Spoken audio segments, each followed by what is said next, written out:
Olá, Itapetininga, tudo bem?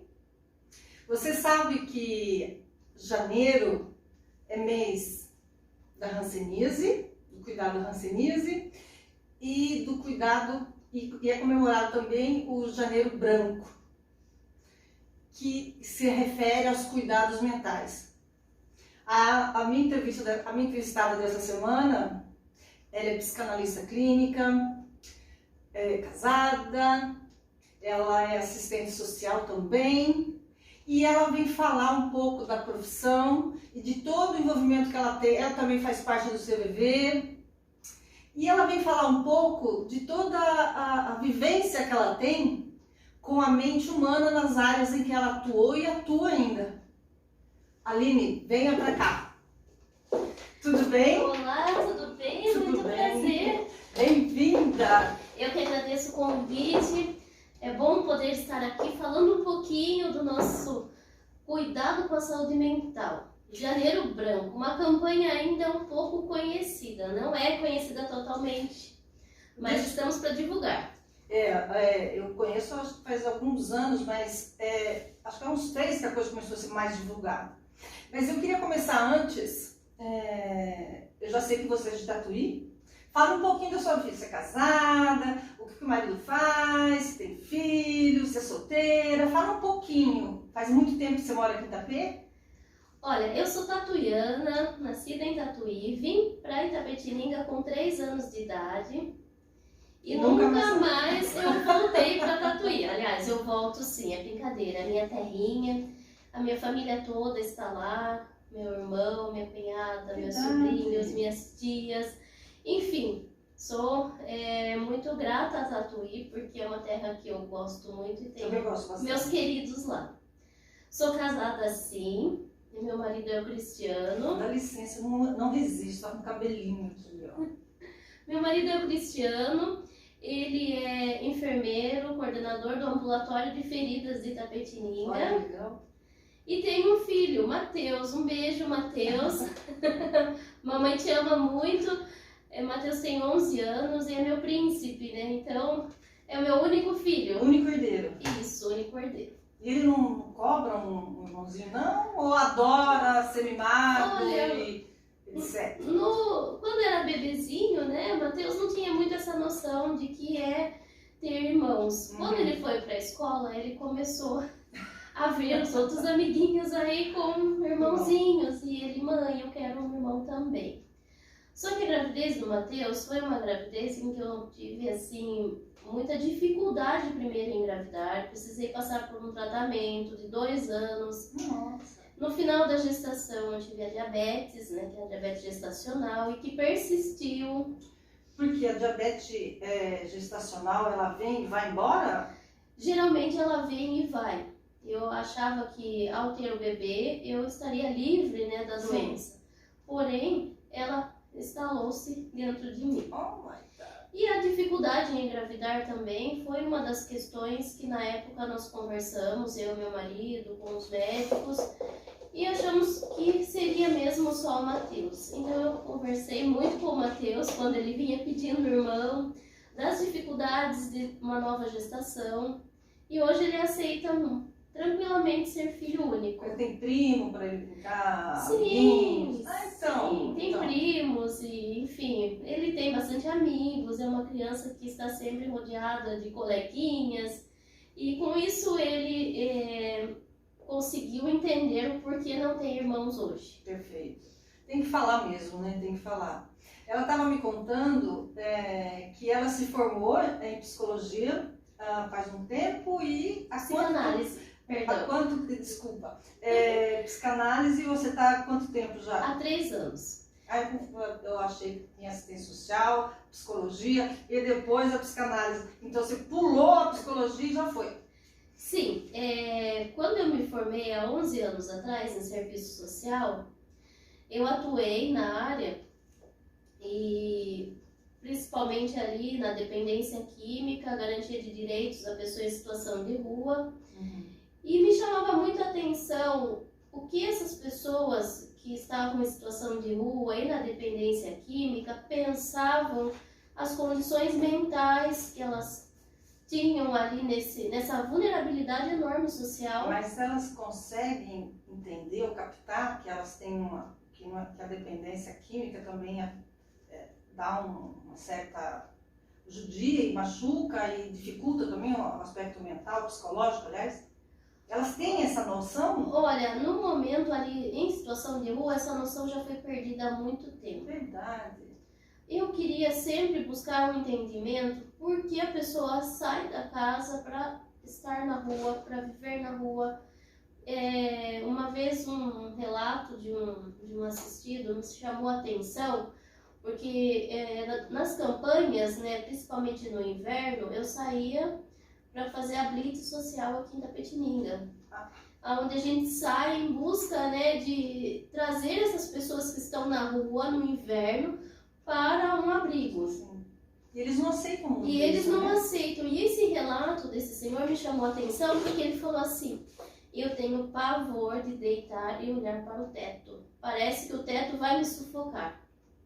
Eu gosto de deitar e ter assim um ambiente aberto onde eu enxergue nuvens, passarinhos, árvores, enfim. Eu não consigo estar num ambiente fechado. Isso eu pensei, mas como uma pessoa não consegue viver debaixo de um teto? E aí eu queria entender a mente humana. E foi assim que surgiu a psicanálise na minha vida. Eu comecei a pesquisar cursos que atendessem, né, a psicanálise mesmo freudiana. Eu acho que é melhor. A psicanálise pura, né, como a gente fala. Psicanálise pura. Porque existem muitos cursos que abordam mais questões psicanalíticas e místicas. Muito breve, tem um pouco disso também. Sim, né? então eu encontrei um curso onde eu consegui me formar, que foi no INPS, que é o Instituto Nacional de Psicanálise, em Sorocaba. 3 anos? Quanto tempo? 3 anos de teoria presencial, mais 1 ano de clínica. Olha que bacana. E aí terminou-se os 4 anos de formação, onde eu estou atuando hoje. Hoje você atende no setor público, no setor privado ou nos dois? Bom, com o serviço social eu fui me desligando das atividades em que eu fazia parte. Você fazia no setor público, na Sim, prefeitura? sim. Aí eu fui me desligando porque a psicanálise ela exige muito estudo, é um estudo constante e eu amo estudar. Eu também adoro. Então, assim, cada caso tem um olhar diferente, a gente volta em busca das teorias. E esse estudar contínuo me fez com que eu desligasse do serviço social, não totalmente. Hoje eu atuo somente na área jurídica, fórum, como perita judicial, no serviço social. Então, essa função que eu tenho no momento, ela me dá uma tranquilidade de tempo para dedicar-me à psicanálise por completo. Uhum. E diga, porque tudo advém do Freud, né? Pode o povo falar que Freud é fora de moda, está ultrapassado. Não está. Cada vez Nunca. mais. Né? Nunca. Eu já li algumas coisas, até porque eu sou fã de psicanálise, já fiz, e se eu pudesse fazer, eu faria todos os dias, porque eu acho que é uma coisa necessária, não é supérfluo. Eu acho que a gente precisa disso às vezes, porque a gente tem coisas que a gente não consegue entender, e às vezes um profissional, ele consegue captar coisas que a gente não consegue, né? Com certeza. Imagine-se você em frente a um espelho, sem roupa nenhuma, e você olha ali o que te faz mal, o que te incomoda no seu corpo. E aí você vai em busca de mudanças do físico. Sim. Ou uma dieta, ou uma academia, ou uma cirurgia plástica. Existem N coisas que você pode fazer para mudar sua aparência física. Sim. E a psicanálise eu falo que é um despir do cérebro. É um despir do que está dentro. É você olhar para você mesma com seu cérebro e ver tudo que você é. E isso leva tempo, né? Olha, o tempo... Geralmente os pacientes falam assim, quando vai ser minha alta? Não tem nunca. Eu falo, existe alta a partir do momento que você souber quem é você. Alguns demoram, outros vão anos e anos e anos, outros vão alguns meses, mas Às vezes a pessoa quer resolver uma coisa mais ou menos breve mesmo. Sim, né? sim. Porque eu sempre falo, né, que a psicanálise não é miojo. Em 3 minutos Não fica bom. resolve, fica pronto. Não fica. E aí, aos pouquinhos, mas eu sei também porque que em algum lugar da biografia dela tem um pouco do CVV. Você Sim, pode falar um pouquinho? O que sim. você puder falar, porque tem coisas que às vezes não dá para você falar, né? Você pode falar um pouco disso? Sim, o CVV veio na minha vida quando eu estava mais ou menos na metade do curso de psicanálise. Eu conheci o CVV e achei muito interessante a filosofia de trabalho deles, que é essa escuta empática, sem julgamentos, sem preconceito, e que acolhe totalmente quem está precisando fazer um desabafo. Então, eu falo assim, que o CVV ele veio para complementar um aprendizado interior. Porque eu acho muito bacana esse trabalho do CVV, porque se você parar para pensar, tem um pouco de psicanálise. Porque o psicanalista, ele não vai falar para mim, para o paciente dele, faça isso, faça aquilo. Não existe esse julgamento também. Porque se você no CVV for dizer para mim que estou ligando, Cris, faça isso, e se de repente eu faço ou não faço, você nunca vai saber o que aconteceu comigo, mas você pode interferir na vida de uma pessoa se você dar um direcionamento. Sim, e é o que o CVV faz, ele não dá direcionamento. Ele está ali só para escutar? Sim, nós estamos ali como voluntários para acolher aquele Exato. sofrimento. E aí, dentro do CVV, nós temos uma filosofia que se chama tendência atualizante do ser humano. O que é isso? É um botãozinho que é acionado aqui no cérebro, que todos nós temos, do que é melhor para nós. Como assim? Vamos pensar assim, você vem e me pede um conselho para uma determinada situação. Mas, para a Aline, nós vamos deixar de lado. Quando você pede para o psicanalista. Porque a Aline, ela pode dar. Você, Aline, pode virar para mim, Cris, poxa, essa blusa tá feia para você. Acho que você ficou assim, você ficou assada. Porque você é um ser humano e você no consultório, você se veste, né? Mas quando você fecha a porta e vai para casa e vem para rua, você já não é mais. Não, eu já sou a Aline. E aí você pode dar seus pitacos. Mas imagine a Aline sendo a Aline agora, sem psicanalista, sem nada. Sim.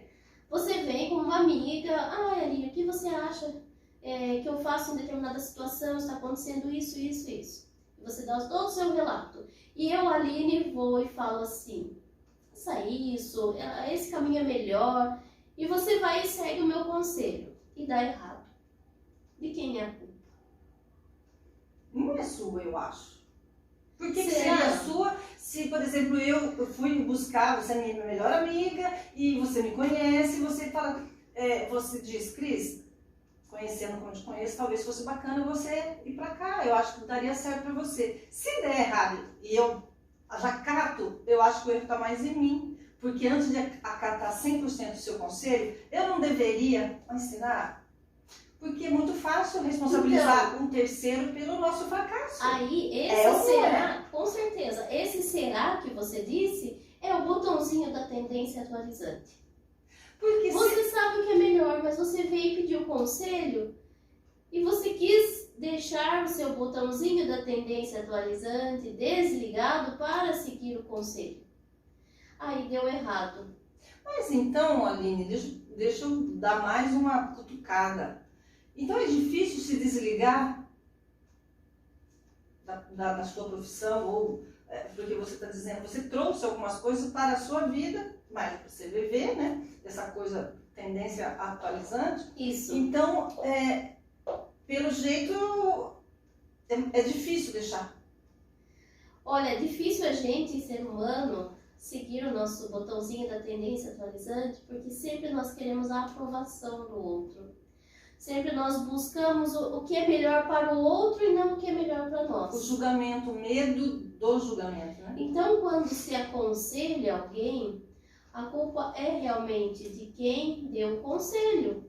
Porque você vai falar, a Aline me disse pra fazer isso e eu fiz exatamente o que ela falou. Mas aí não fica muito fácil eu jogar culpa no seu conselho? É muito fácil pra mim, se eu estiver errado, óbvio, você vai me corrigir mesmo. Como é que eu posso te culpar pelo meu fracasso? Se eu seguir o seu conselho à risca e desse certo,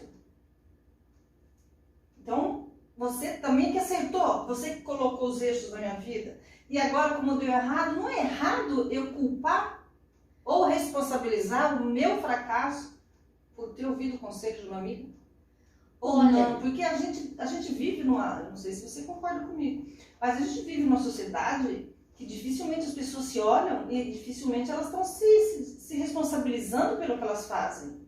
Elas dizem assim, porque não, foi ele. Sim, foi ele. exatamente. Não tá isso? Sim, exatamente aí que eu queria chegar. Geralmente a gente sempre vai colocando a culpa no outro, porque a gente esquece de usar o botão tendência atualizante e saber o que é melhor pra gente.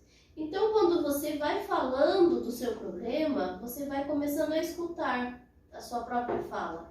E aí você não precisa do conselho, você chega numa conclusão que você atualiza tudo o que está acontecendo. Você atualiza para seguir o que o seu coração, seu eu quer que você faça. Está sinalizando. E aos pouquinhos, então, gente, a gente vai entrar no Janeiro Branco, Aline, porque tudo isso que você está falando vai nos levar a algumas doenças, algumas situações que a gente não sabe lidar.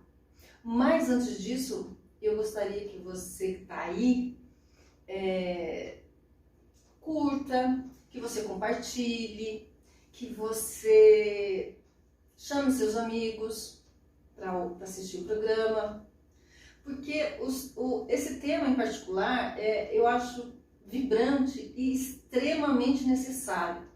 Então, Aline, já dando o gancho para o Janeiro Branco, essa dificuldade que nós temos como ser humano de nos olharmos para dentro de nós mesmos, leva a uma série de situações. Eu queria que você ouve de problemas mentais. E eu sempre costumo pensar assim, a gente cuida do dedão do pé, mas não cuida daqui. Então eu queria que você falasse um pouco o que é o Janeiro Branco e depois desse alguns toques, a gente vai falando de situações. Bom, Janeiro Branco é uma campanha que surgiu em 2014 aqui no Brasil, em Uberlândia. Por incrível que pareça, né, é uma campanha que surgiu em nosso país. Geralmente nós aderimos às campanhas que surgem em outros países, mas o Janeiro Branco surgiu aqui por um motivo muito específico. Já está no mundo todo ou não? Alguns países, Japão, Estados Unidos, Bélgica, Portugal, Holanda, alguns países adotaram já a campanha. Por que surgiu no Brasil? Nós estamos em segundo lugar das Américas de pessoas com depressão. Verdade. Fica só atrás dos Estados Unidos. 5,9% da população dos Estados Unidos sofre de depressão. E no Brasil é 5,8%. Sabia.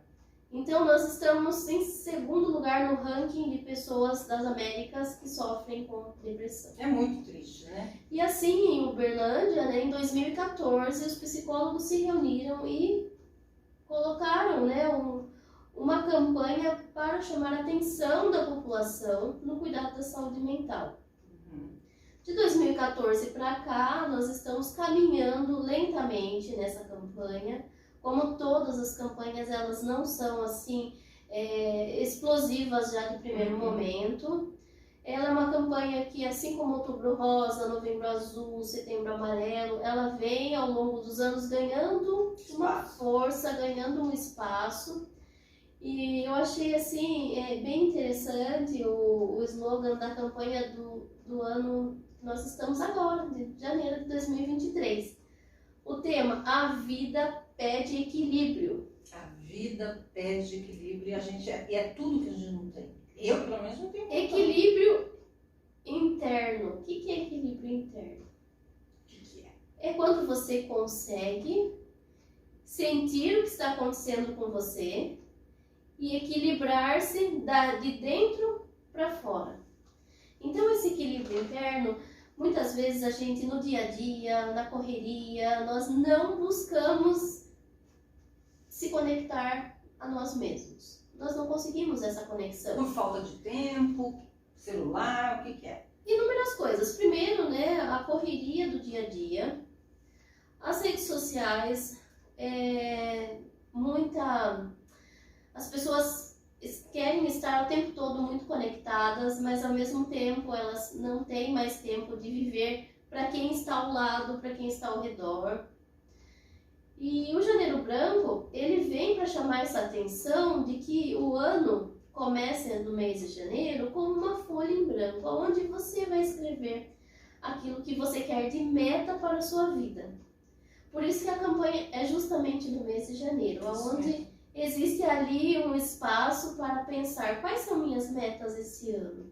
Hoje é dia 20, né? Nós estamos aí em 20 dias de campanha, ainda temos mais 30 dias aí para colocar a nossa meta de 10 dias, isso, para colocar a nossa meta de saúde mental, uma principal meta. Como vocês medem o sucesso dessa campanha ou o sucesso do ano passado, principalmente, né? Porque a desse ano possivelmente só mais adiante, né? Como é que é medido? Olha, com a pandemia foi chamado mais atenção para a campanha do Janeiro Branco. O ano passado nós tivemos assim bastante visualizações, é isso, visibilidade, vamos colocar assim, no Brasil com a campanha. Esse ano eu achei muito interessante porque as empresas, as escolas, apesar de não terem começado ainda o ano letivo, elas estão mais aderentes à campanha, atentas à campanha. E assim, no meio, né, da sociedade, isso está sendo divulgado melhor do que o ano passado. Já, claro, a pandemia ajudou muito, mas esse ano está bem mais visível do que o ano passado. Bom, então, chegando, a gente está com uma sociedade que é solitária e ainda assim muito agitada, vive agitadamente, vive na solidão em família.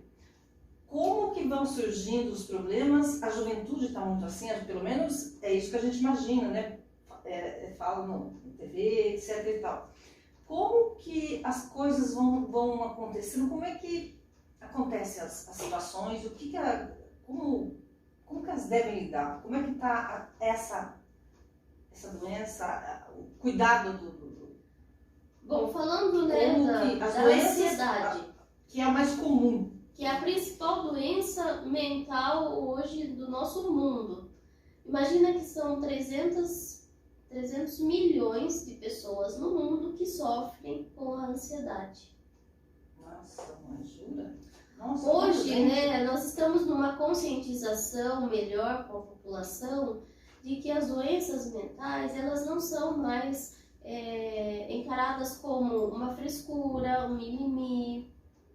Elas são... Ou também não é chamado mais, ela vai na terapia, ela é louca, né? Sim, Isso ainda tem muito esse preconceito, porém, cada ano que passa, as pessoas assim, estão tendo mais essa consciência na questão de prevenção.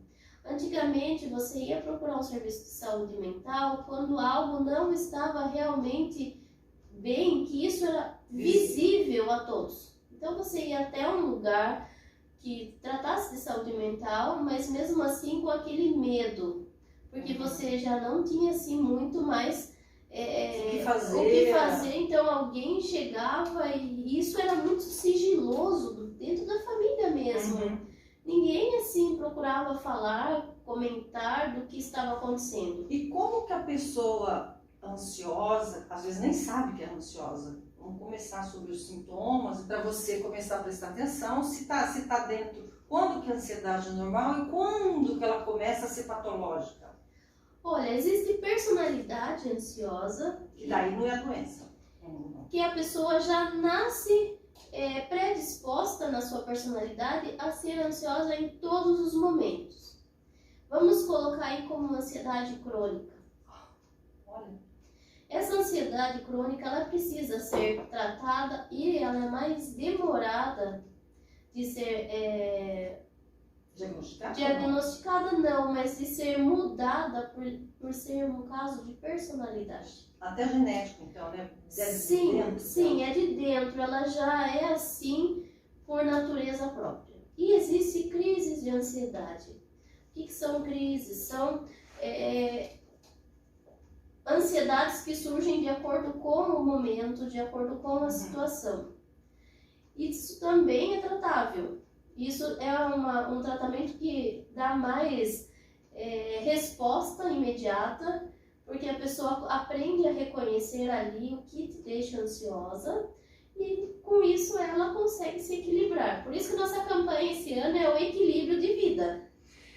O que mais? Assim, uma coisa que me foi dito para perguntar é se o transtorno do pânico é uma crise de ansiedade extrapolada.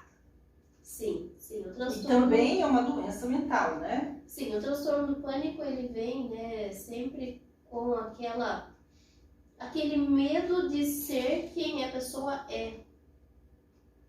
É um medo de ela colocar para fora quem ela é.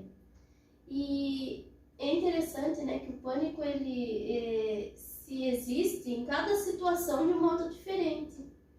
Tem pessoas que têm um pânico por estar no meio da multidão. Sim. Porque ela acha que ali ela vai ser vista por toda aquela multidão. Verdade. E tem pessoas que têm pânico de estar na multidão porque ali ela não vai ser vista. É muito interessante o nosso cérebro, né? Eu falo que o cérebro ele é uma caixinha de surpresa que quando você menos espera, pula alguma coisa de novo. Então o pânico ele tem sim um tratamento mais demorado, até esse autoconhecimento chegar a um ponto em que a pessoa consiga lidar com ele. O pânico vem com ansiedade ou são doenças distintas? Sempre, se você necessariamente você precisa ser ansioso, ansiosa para ter o pânico ou não? Não. Geralmente o pânico ele vem com algum trauma. Não está relacionado diretamente com a ansiedade. Ele vem com algum trauma que às vezes até você não conseguiu identificar, porque os traumas eles são como umas feridas. Imagina uma ferida que ela precisa de cuidados. Quando acontece algo que essa ferida abriu, ela precisa ser cuidada para ela poder fechar. Então nós temos feridas internas com traumas que talvez a gente nem consiga lembrar, que é a infância. E é justamente aí que está a psicanálise, para escavar como um iceberg o que está lá por dentro. Você enxerga a ponta. Então, o pânico precisa de algo que traga isso para cima? Que traga? Precisa identificar onde está... Quando ele tem um pânico pela primeira vez, tem que haver alguma coisa no ambiente externo, alguma coisa que faça expulsar essa situação, se a pessoa nunca teve antes? Não seria tem que ter uma causa, é uma coisa assim. Não seria nem expulsar. Seria você procurar uma ajuda para saber aonde foi se instalado essa ferida, esse trauma lá na sua infância.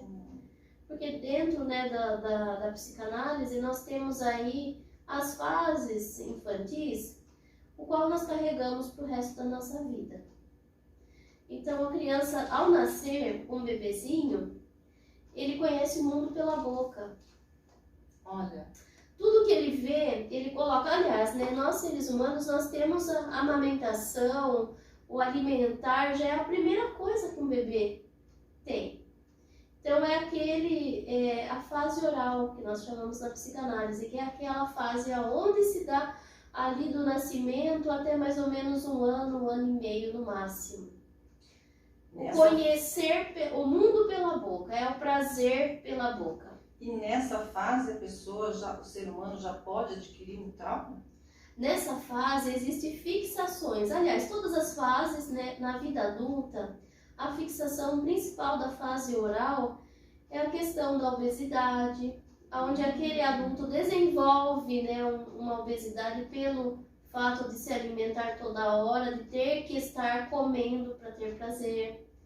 É onde se instala também a questão dos vícios, na dependência química. Então essa fase oral, ela começou lá no nascimento, mas ela foi fixada numa vida adulta.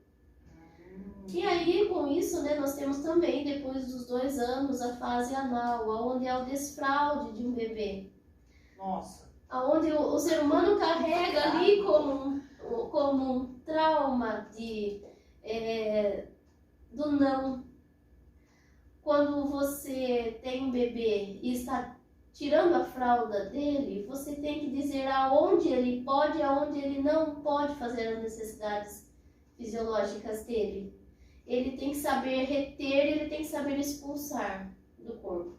É a primeira responsabilidade dele como ser humano, vamos dizer assim? Sim, é aonde ele aprende o não. E hoje nós vemos adultos que não conseguem lidar com o não. Nós vemos adultos que conseguem falar o não para os outros, mas não conseguem ter limites com ele mesmo, de falar o não para ele mesmo, de saber os limites. E aí vem mais uma consequência aí da saúde mental, né? A pessoa que ela sempre está disponível a todo momento para o outro e não para ela. Isso, que nome que nome se dá, ou sei lá, se tem algum nome esse tipo de... É um comportamento, na verdade, do ser humano. É um comportamento em que ele fixou ali, ele não conseguiu desenvolver o que é o não. Dentro do cérebro, ele não sabe ter limites. Então, nessa fase do desfraude, é uma fase que exige muito de uma correção. Freud chama isso de castração do ser humano, aonde se diz não pode, aonde se diz não para um bebê. E eu vejo aí muitas mães, muitos pais, né, que não conseguem dizer o não. Dizer o não. E isso reflete tanto, porque na vida adulta, esse adulto ele vai ser um adulto sem regras. Ele vai sofrer. E ele vai sofrer porque na fase que ele precisava ouvir o não e aprender o não, não teve. E aí no trabalho, esse adulto não consegue entender quando o chefe, o patrão fala o não para ele, porque ele não aprendeu lá. Essa situação que a gente percebe na sociedade de hoje, principalmente nos jovens, nas pessoas um pouco mais jovens, né, a partir do ano 2000, uma geração mais... A geração da tecnologia. A geração da tecnologia. Eles estão mais sozinhos, mas eu ia dizer o seguinte, essa dificuldade de ouvir não, ela pode ser geradora desse índice alto de suicídio que nós temos, porque também a gente está falando de doença mental, o suicídio ou a tentativa de suicídio, ou o que leva ao suicídio, também tem que ser discutido abertamente. Com certeza, né? Eu sempre falo para meus pacientes que 2 assuntos que enquanto houver mundo vai ser tabu, é o sexo e é o suicídio. Verdade. Porque esses 2 assuntos geram, né, na sociedade e até dentro de nós o que pode e o que não pode. Mas mesmo com toda essa liberação que diz que a sociedade aceita, que está tudo bem fazer tudo, e mesmo assim... Mesmo assim, por que, Cris? Você não sai contando a sua intimidade pro mundo. Para ninguém, porque você tem medo do julgamento. E aí é o que acontece? Você começa a guardar coisas e não consegue colocar para fora. Eu vejo, né, eu faço também terapia de casais. E eu vejo assim, quando atendo casais, que eles não conseguem conversar sobre sexo entre eles, pelo medo do que o outro vai pensar. E assim é o suicídio. O que leva ao suicídio, né? É uma incógnita, não é? O que leva, sabe? Imagina um balão, uma bexiga, não sei como é que a gente fala aqui, bexiga, vamos pensar assim, onde você vai colocando esses assuntos que você não quer falar para ninguém ali dentro, como se fosse um ar. E aquilo vai até que, pum, explode. Isso é o suicídio. A tentativa de suicídio essa explosão. A tentativa e até, às vezes, uma tentativa concluída, né? Seria essa explosão. É onde você explode porque quer matar a dor que está ali, internamente, nunca a vida. Gente, é muito doido. E às vezes a pessoa, ela tem a dor, mas ela não sabe nem diagnosticar de verdade, não é? Porque quando você coloca um ar dentro de uma bexiga, você vai selecionar que tipo de ar você vai colocar. O ar é o ar. É universal. E essa dor também, ela já foi ali sendo misturada, acumulada ao longo do tempo, que ela não tem mais uma identificação. Ah, eu estou sofrendo devido a isso ou aquilo. Não. Foram anos ali de uma mistura de tudo que é sentimentos. E falando sobre sentimentos, é interessante porque nós somos reprimidos de colocar para fora o que nós sentimos. Principalmente o sentimento negativo. Sempre. Sempre. Você não pode ter raiva. Se você está com raiva de alguma coisa, chega alguém e diz, pare com isso, isso é feio. Você não pode chorar. Porque se você está chorando, chega alguém e fala, ai, você é linda. Esses dias eu estava vendo umas postagens e eu achei interessante a atriz Isis Valverde falando assim, ai, hoje eu tô tão triste. E uma voz lá, sabe essas postagens? Uma voz lá em off falou assim, mas você é tão bela. E ela falou assim, eu não estou falando de beleza, eu estou falando de tristeza. Então tudo que é negativo, ou a gente mesmo se cobra, pare de pensar nisso. Não, você tem os pensamentos assim, ó. Ou alguém vem e te poda de sentir algo negativo. E isso vai para aquela bexiga lá. Ah, eu choro muito, explodo, virou mexer, eu tô explodindo também. Então, deixa eu perguntar uma coisa para você. Aonde que tá nessa coisa da doença mental, e nessa salada que você está falando, aonde que entra a baixa ou alta estima? No caso da doença, baixa estima. Sim. Que a pessoa também não consegue identificar o valor que ela tem, não é? Mais ou menos. Bom, assim. alta, é baixa estima, é isso? Seria baixa estima? Baixa estima. Onde ela consegue olhar para ela e não achar nada de bom. É isso? É isso. Isso é uma baixa estima. Bom, vamos lá. Isso influi em que tipo de distúrbio mental? Ou tá tudo junto? Olha, quando ela olha e não se reconhece no espelho, e ela sempre está se criticando, nós falamos que ela tem ali um superego muito elevado. O que seria esse superego? Imagina uma casinha. Eu sempre desenho isso para os meus pacientes, sempre. Uma casa de porão, primeiro e segundo andar. Tá. Todos nós temos essa casa. Vamos pensar aí. No porão, geralmente porão é um lugar sujo, porão é um lugar escuro, é um lugar onde não se tem objetos de valor, tudo que não presta a gente coloca lá no porão. Dentro desse porão do nosso cérebro mora um senhor chamado Id. Id, ele está ali no porão por quê? Porque ali é o lugar onde não se tem regras, não se tem valores morais, não se tem absolutamente nada de bom. Só se tem ali no Id o nosso entulho mental. Instinto. O nosso instinto animal está ali no Id. Ao contrário de lá, eu já vou pular para o segundo andar da casinha, onde mora o senhor superego.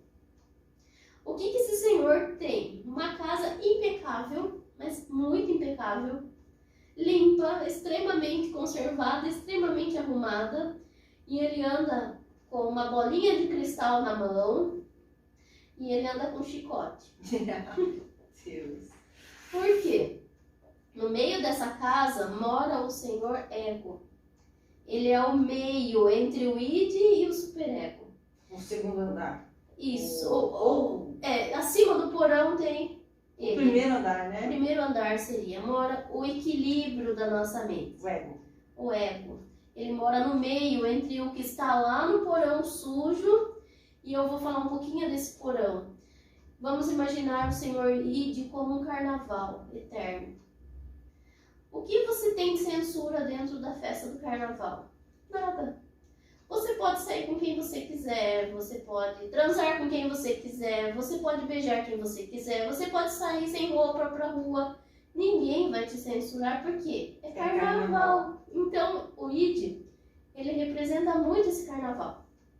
Ao contrário do superego, que está lá com a bola de cristal e o chicote, por que ele está com a bola de cristal? Porque ele fala assim pra você: olha aqui, se você fizer isso, vai acontecer assim. Assim, ele parece que ele prevê o nosso futuro. Ele está sempre condenando. Ao contrário do que nada pode, tudo pode, ele nada pode, ele é o não. E ele tem esse chicote para bater em, sabe em quem? No Id. Quando o Id bota o pezinho para fora do porão, ele, não faça, não pode. E a nossa vida, ela é uma guerra entre esses dois senhores. Por isso que o superego, ele tá aqui, o id, ele tá aqui, e no meio, quem sofre é o nosso ego, é o nosso equilíbrio. Porque se ele desce um pouquinho pro porão, vem chicote lá de cima. Se ele sobe para lá, ele não aguenta suportar tanta carga que o superego coloca nele.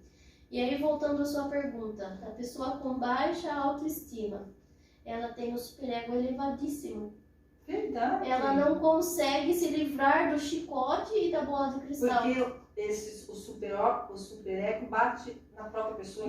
Bate porque você não tem nada que te faça ser feliz, porque você é uma pessoa que não tem beleza física, você não, que é a palavrinha do superego a todo momento. Não e não. Quem tem esse superego também é porque não aprendeu não lá atrás ou não tem nada a ver?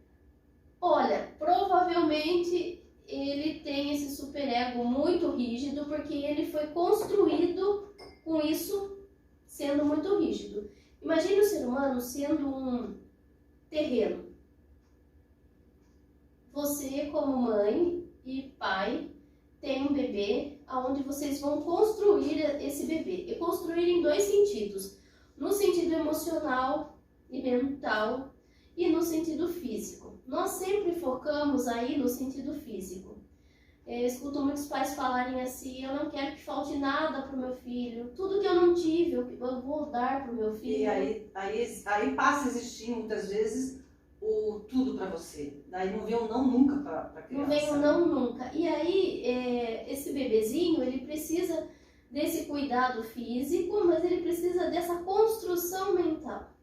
O que seria essa construção mental? Você colocar em cima do seu filho, que é esse terreno em branco, você escavar ali um alicerce, você construir como se fosse uma casa mesmo.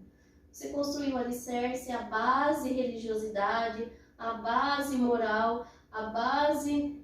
da frustração, de saber lidar com a frustração, porque sim, isso é importante, sim, né? Sim. Muito importante. Hoje nós vemos os jovens não sabendo lidar com a ansiedade e frustração por causa de um clique. Tudo está ali nas redes sociais, na internet. Hoje não se tem mais que ir até uma biblioteca fazer uma pesquisa. Você digita no Google e já sai tudo que você quer. E o pior é que às vezes a pesquisa que você faz no Google não necessariamente é a melhor. Às vezes você pega a primeira coisa e já determina que não, isso é a verdade. Então nós vemos construções que estão sem uma base de saber esperar. Perfeito. Quando eu atendo adolescentes, eu vejo muito isso. Porque o adolescente, ele tá ali já acostumado com tudo na mão, tudo num clique. Aí ele vai para o mercado de trabalho, sofre. Ele não consegue esperar 30 dias para receber um salário. Vai embora. É muito tempo, imagine, muito tempo. Eles reclamam para mim. E eu falo que a fase da adolescência é a fase do acabamento da casa. Até os 10, 12 anos, a gente está aí com adolescência muito precoce, né? Mas vamos pensar aí 12 anos, conforme era antigamente. Você Início. construiu a base da casa, ou seja, as paredes e colocou o teto, o telhado. A partir do momento que entra na adolescência, os pais têm ali a construção básica feita e eles vão fazer o acabamento. E aí é a hora das desavenças. Porque ele já sabe, o adolescente já sabe que ele é uma pessoa, ele já gosta de ver algumas coisas. E já tem tudo na mão. E ele já quer aquilo. Imagina você hoje escolher um piso para sua casa. Você vai na loja de material de construções, tem N, 50, 60 tipos de piso. E aí o pai quer um, a mãe quer outro, a avó quer outra. E eu falo ainda para os meus adolescentes, falo, olha, vocês são, como diziam antigamente, de menor. Vocês não podem escolher o piso que vai na casa. Vocês vão ter que aceitar essa construção terminada, feita, terminada e acabada por quem construiu. É o construtor que decide, não é a casa que decide qual piso ela quer. Isso é difícil de entender mesmo. Muito difícil. E chega um momento que é assim, agora está aqui, ó. A chave da sua casa está aqui. Eu construí você. A dificuldade dos pais em darem a chave na mão dos filhos. É isso que eu ia perguntar para você. Os pais, eles dão tudo para os filhos. Por que hoje, né, a maioria aí não dá esse não? Por que os pais hoje em dia têm tanto medo de dizer não? A impressão que eu tenho é que eles têm medo eles não querem fazer o filho sofrer. É uma coisa boa, mas também é necessário. Então eles têm medo de fazer o filho sofrer antes do tempo. E isso acontece? Sim, os pais eles têm esse medo, porém eles não têm a consciência de que se eles não ensinarem a criança a aceitar o não agora, essa criança vai ser um adulto em que não vai ter regras. Então, é sofrido? Não. Claro sofrido. que é sofrido. É muito sofrido. Porém, existe um período lá do desfraude, onde a criança tem só aquilo para aprender. Ela já conheceu o mundo em que ela vive. Para você ter uma noção, o ser humano ele só consegue se distinguir como pessoa a partir do 5º, 6º mês. O bebê ele acha mentalmente que ele é uma parte da mãe, que ele é uma perna ou é um braço da mãe. Quando ele tem esses 5, 6 meses, é nessa idadinha que ele começa a reconhecer-se como uma pessoa. Mas a gente está tendo então, nessa conversa nossa, espero que vocês estejam gostando e entendendo tudo que ela está falando. Porque é tudo muito sério. Tudo está ali na base familiar. Qual que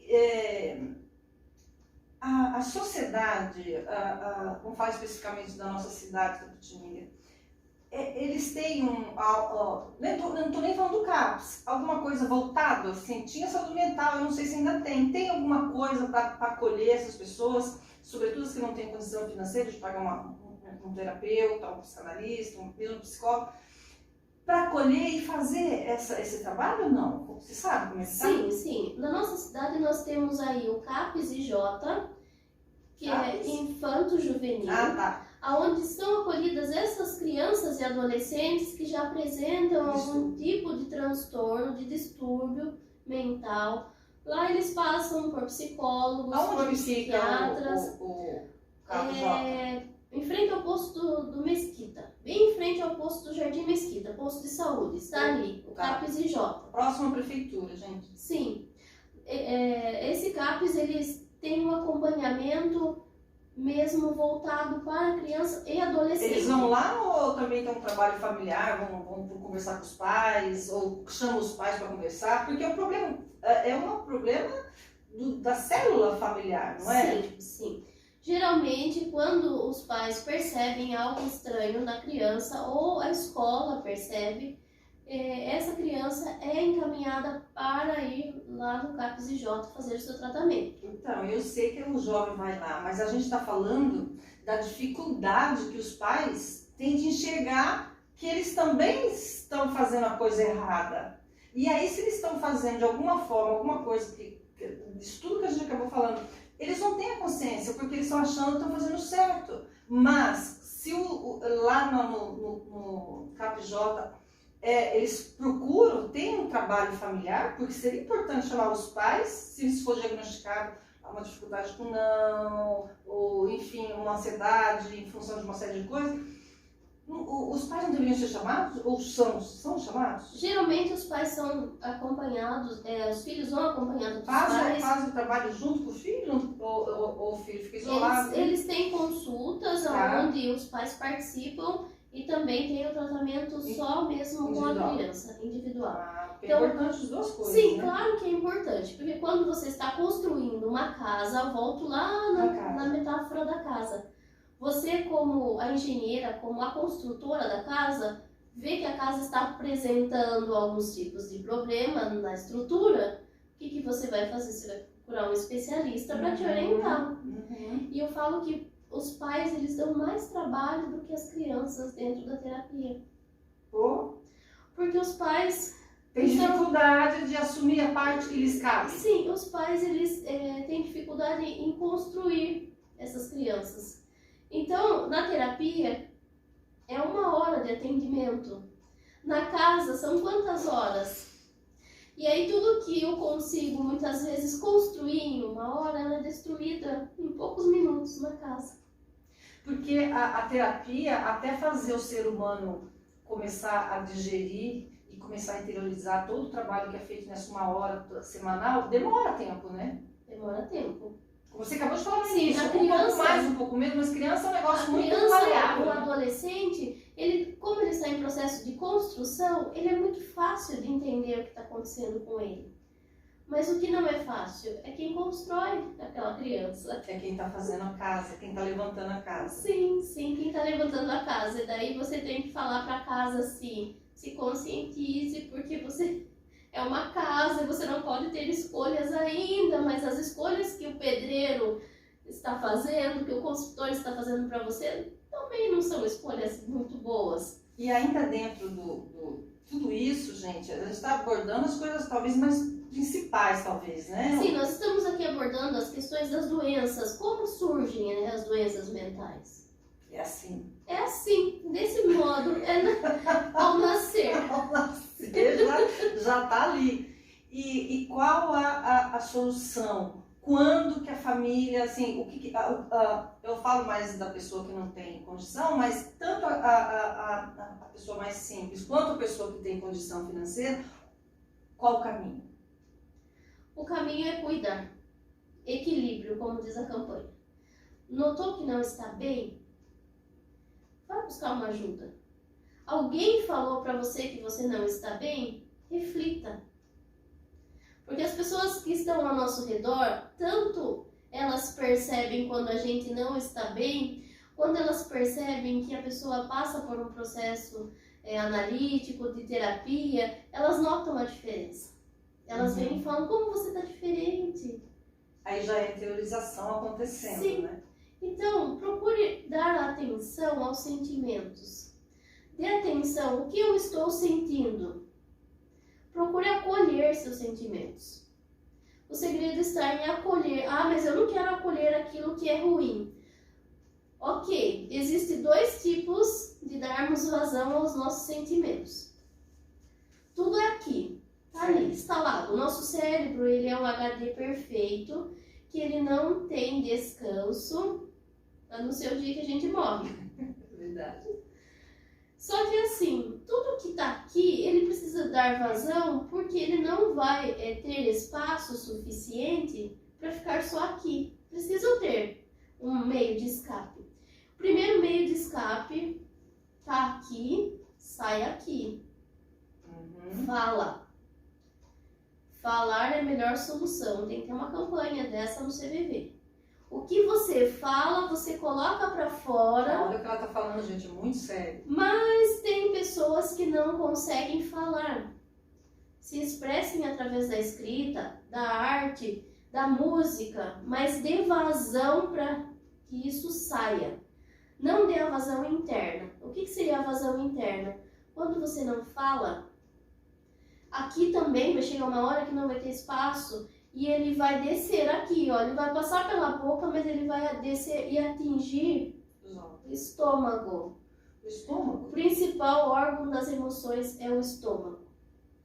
Tudo que é relacionado ao que não foi dado vazão, ele está ali no estômago fazendo um estrago geral. E aí a hora que do estômago vai para o coração, e aí Mas o que acontece ali, essas emoções no estômago? As emoções no estômago, elas prejudicam internamente, não só o estômago, mas também outros órgãos, como o coração.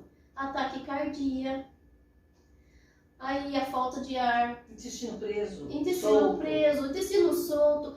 Eu até brinco, né, no Dia dos Namorados. Come menos, come mais. Não deveria ser balões de coração no Dia dos Namorados, e sim balõezinhos de estômago.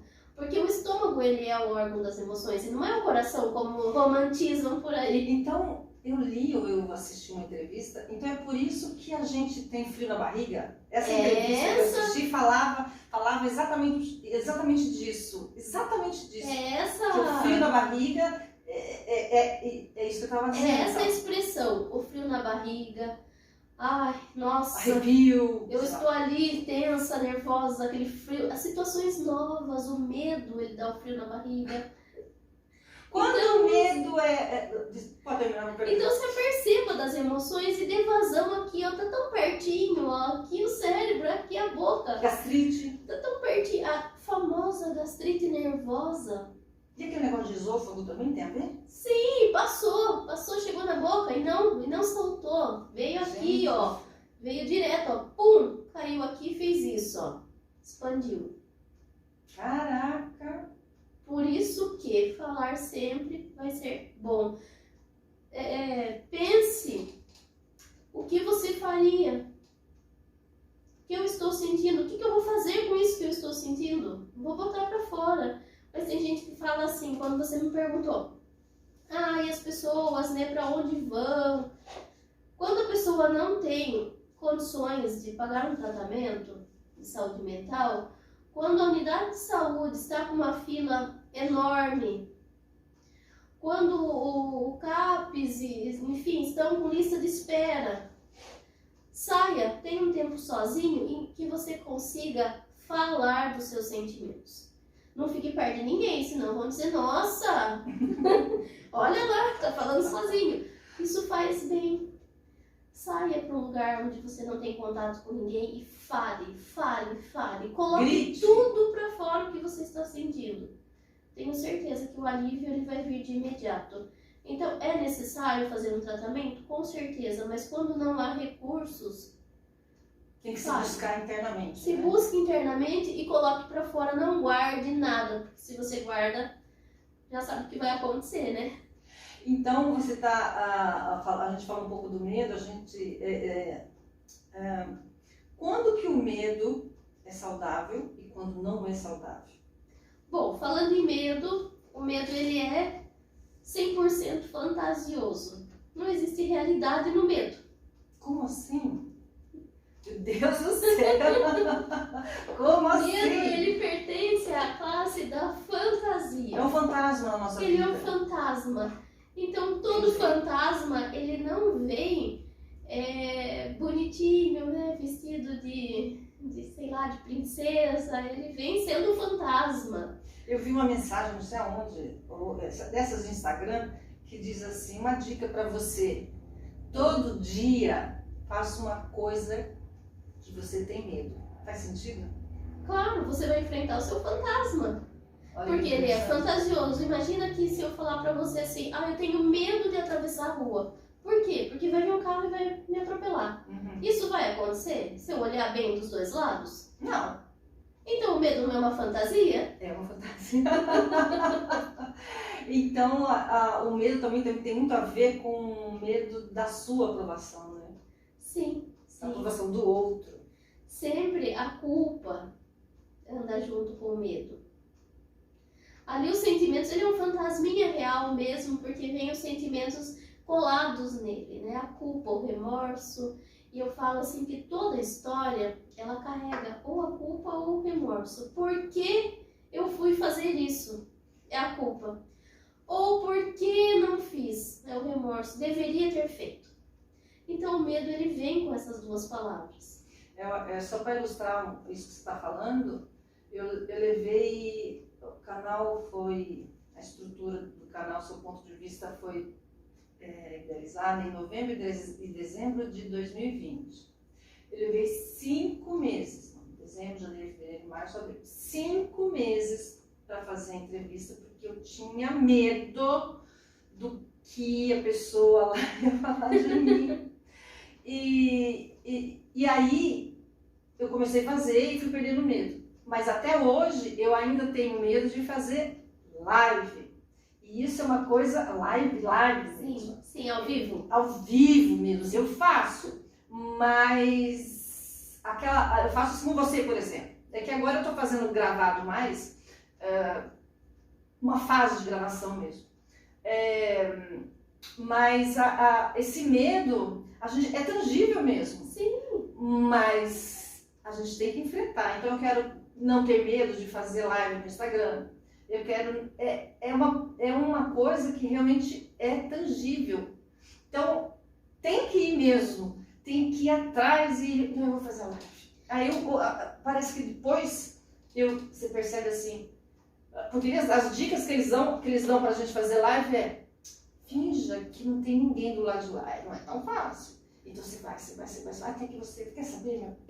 Até que um dia eu vi a seguinte frase.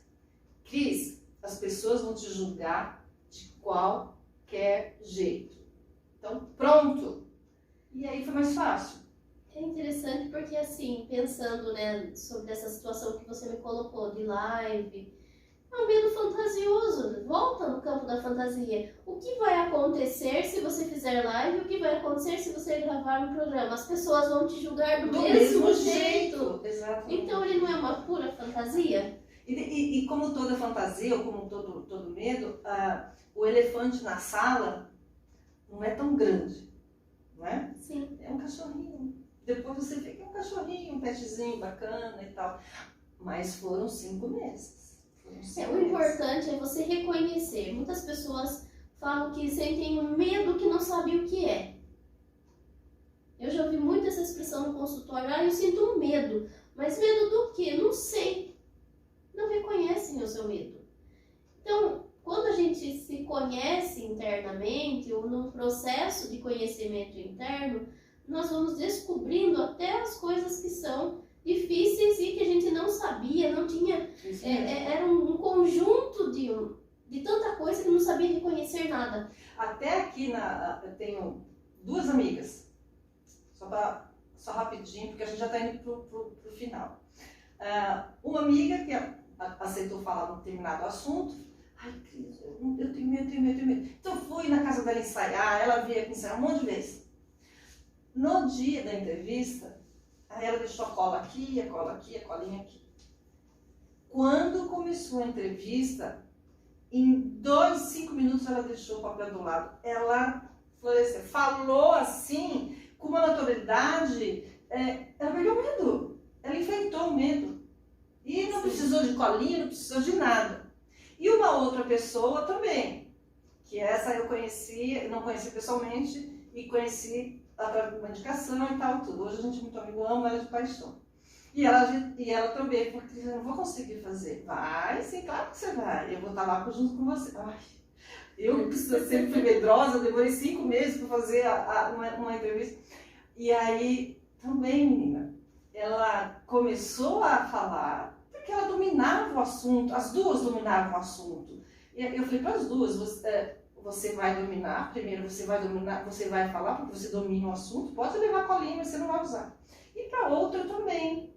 Eu falei, você domina o assunto, então você naturalmente vai falar, vai demorar um pouquinho, mas a segunda pessoa, ela demorou um pouquinho mais, eu acho, porque a gente estava se falando ali, e mesmo ensaiando e tal, a gente não tinha tanta proximidade. Mas hoje ela é uma pessoa muito querida para mim, se tornou uma amiga.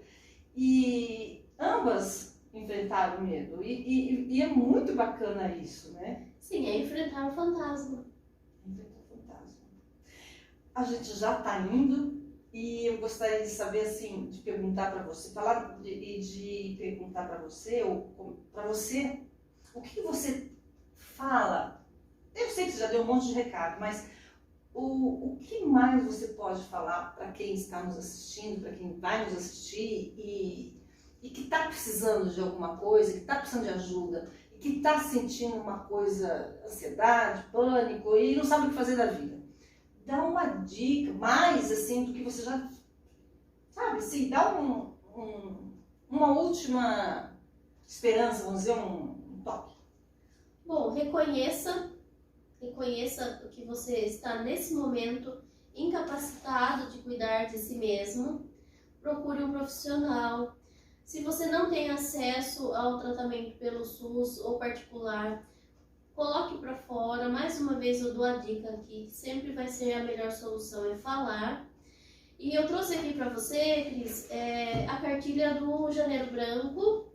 Está aqui as informações, ou se você quiser passar aqui para o pessoal, a nossa campanha, nós temos um site falando sobre a importância do cuidado mental. Lembre-se também que é a nossa mente que rege o nosso corpo.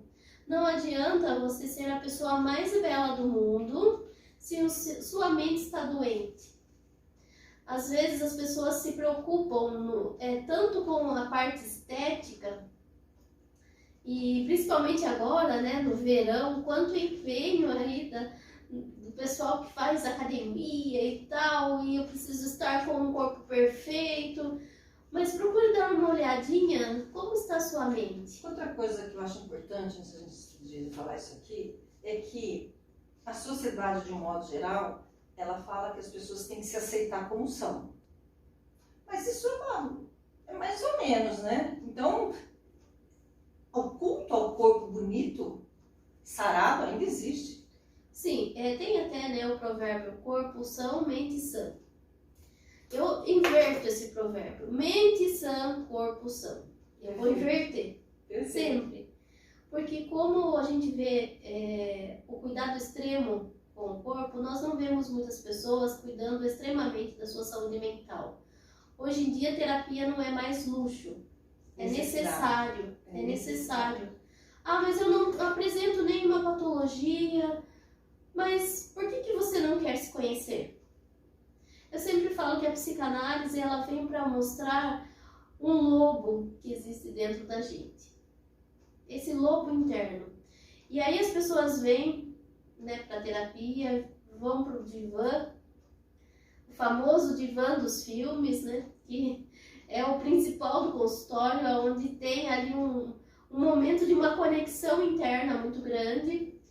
E aí vem o lobo e se apresenta e a pessoa fala assim: eu vou domar esse lobo, eu vou domesticá-lo. E há pessoas que falam assim: eu sou desse jeito? Não, jamais. Não querem aceitar o lobo e muito menos domesticar esse lobo. Então sempre a terapia ela vai ser válida para você conhecer quem é você. Perfeito, perfeito. Aí, deixa eu falar. Então, aqui, essa é a nossa cartilinha aí do Janeiro Branco, né? Se você quiser mais informações sobre o Janeiro Branco, www.janeirobranco.com.br. Arroba, né? Se você entrar no arroba Janeiro Branco, você também vai conseguir achar. E também tem o e-mail, janeirobranco, tudo junto, @gmail.com, só .com. Tá bom? É uma cartilha básica do que é a campanha, como é desenvolvida e falando, né, desse atenção para a saúde mental. Perfeito. Eu quero agradecer a sua vinda. Muito obrigada. Muito obrigada, foi muito bom. E sempre se quiser, sempre que for necessário, com certeza, eu estou à sua disposição. Com certeza você também, sinta-se à vontade quando quiser.